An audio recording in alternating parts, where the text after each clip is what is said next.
4.5 வயது என் மகனுக்கு. அவன் ஓடி வந்து என்னிடத்தில் பேசுகிறான், அம்மா தேங்க்ஸ். அவன் கண் அப்போ வெளிச்சத்தில் பார்க்குறேன், நான் வெளிச்சமாக இருக்கு. அம்மா தேங்க்ஸ். என்னத்துக்கு?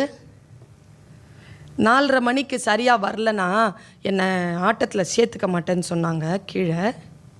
சரி, நான் கரெக்டாக 4:30க்கு போயிட்டேன். எப்படி போனேன்?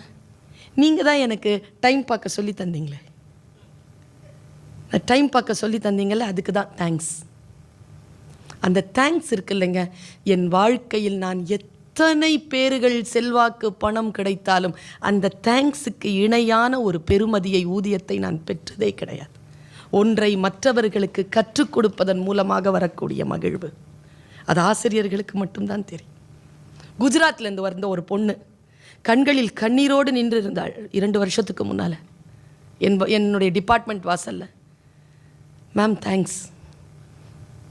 ஏன், என்னத்துக்காக? நான் ஐ எம் கோயிங் மேம். நான் அவள் ஆங்கிலத்தில் சொல்கிறா, நான் போகிறேன், 3 ஆண்டு முடிச்சிட்டேன், எனக்கு தமிழ் தெரியாது, நீங்கள் தான் பேசிக் தமிழில் தமிழ் எழுத படிக்க கற்றுக் கொடுத்தீங்க, எனக்கு இப்போ தமிழ் எழுத படிக்க தெரியும் மேம், தேங்க்ஸ். இந்த தேங்க்ஸ் இருக்குல்ல, இந்த கண்ணீரோடு சேர்ந்த அந்த கரத்தை பிடித்தார்கள் எல்லாம் அந்த குழந்தைகள். அதை விட பெரிய ஊதியத்தை ஆசிரியர்கள் பெற்றுவிட முடியாது. அந்த நெகிழ்வுதான் மகிழ்வூட்டும் கற்றலும் நெகிழ்வூட்டும் கற்பித்தலும் எந்த ஒரு ஆசிரியர் கையில் எடுக்கிறாரோ அந்த ஆசிரியர் மிகச்சிறந்தவராக வருகிறார். மகிழ்வூட்டுகின்ற கற்பித்தல் நிகழ வேண்டும். நெகிழ்வூட்டுகின்ற அந்த கற்பித்தல் அங்கே நிகழ்கின்ற பொழுது மகிழ்வூட்டுகின்ற அந்த கற்றல் நிகழ்ந்து போகிறது. இந்த கையில் பிசு பிசுத்து அந்த செர்ரி பழம் அவர் சொன்னார்ல, நான் சாப்பிட்டேங்க அது அந்த வினாடியில் நான் அதை ருசித்தேன். அந்த உப்புடன் சேர்ந்த அந்த புளிப்பு எப்படி இருக்கும் யோசித்து பார்த்தால், இந்த அன்புதான், இந்த அன்பைத்தான் நாம் அடுத்தவர்களிடத்தில் மலர்த்திவிட முடியும். அந்த மலர்த்துகின்ற அந்த சூழ்நிலையில் இருக்கக்கூடிய அந்த வகுப்பறைகளை நான் சிந்தித்து பார்க்கிறேன். குழந்தைய அடிச்சு பிடிச்சி கொண்டு போய் ஸ்கூல்ல விடுறாங்க, அடிச்சு பிடிச்சு கூட்டிட்டு போய் ஸ்கூல்ல விடுறாங்க. அந்த குழந்தை கத்தி கதறி உள்ள போகிறது. என்னுடைய வகுப்புக்கு பக்கத்தில் எல்கேஜி ஸ்கூல் ஸ்டூடெண்ட்ஸுடைய வகுப்பு இருக்கு. இன்னைக்கு பாடம் நடத்துறதுல கத்தி கதறுகின்றன குழந்தைகள்.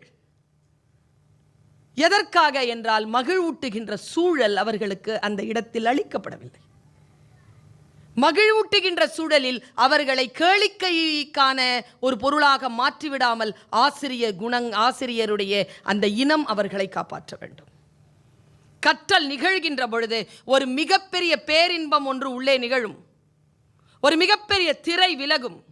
ஆஸ் a teacher நான் சொல்லுவது, I cannot teach anything to my children.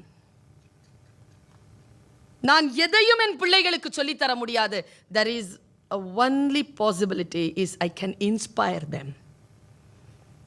நான் அவர்களிடத்தில் ஒரு நல்ல மாற்றத்தை ஏற்படுத்துவதற்கான ஒரு சூழலை, ஒரு மன மாற்றத்தை, ஒரு மன நெகிழ்ச்சியை மட்டும்தான் நான் ஏற்படுத்த முடியுமே தவிர எந்த ஒன்றையும் யாரும் கற்றுக் கொடுத்து விட முடியாது. அந்த சூழலை ஏற்படுத்துகின்ற வகுப்பறைகள் தான். பல நேரங்களில் வகுப்பறைகளில் மிக சிறப்பாக மதிப்பெண் பெறுகின்ற குழந்தைகள் வெளியில் தோற்று போகின்றன.